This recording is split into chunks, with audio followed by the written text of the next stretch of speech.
Expand design, a roomy cabin, dual-tone interiors, 15 smart utility spaces and a large boot space, all there to expand your life. Welcome to Easy Space.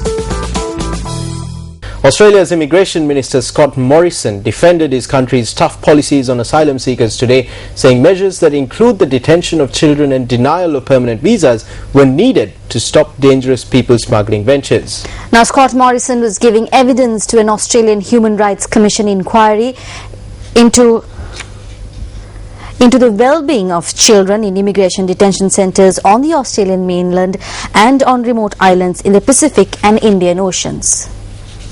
Minister, have the means gone too far to justify the ends?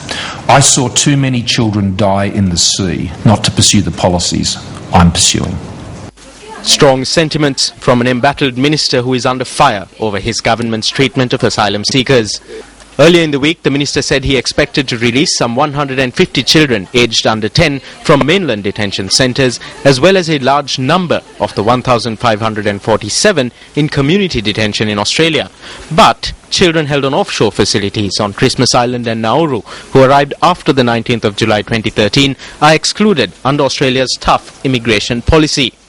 Under the policy, the asylum seekers are prevented from being resettled in Australia, regardless of whether they are judged to be genuine refugees. Is the detention of children a deterrent for the purposes of stopping the boats? Children being detained in facilities has been a consequence of the policies that more broadly have been effective in securing Australia's borders, restoring the integrity of our immigration program and stopping children dying at sea. Do you accept the evidence that detention is currently doing harm and damage to the children detained? This is why I am keen to see as few children in detention as possible. Morrison's appearance before the inquiry comes after the Australian High Court yesterday set a date for a full bench hearing into the government's handling of 157 purportedly Sri Lankan asylum seekers who were detained at sea for weeks in June. The expedited hearing is to be held on the 14th and 15th of October and will possibly see the involvement of the UN as well, according to lawyers for the asylum seekers.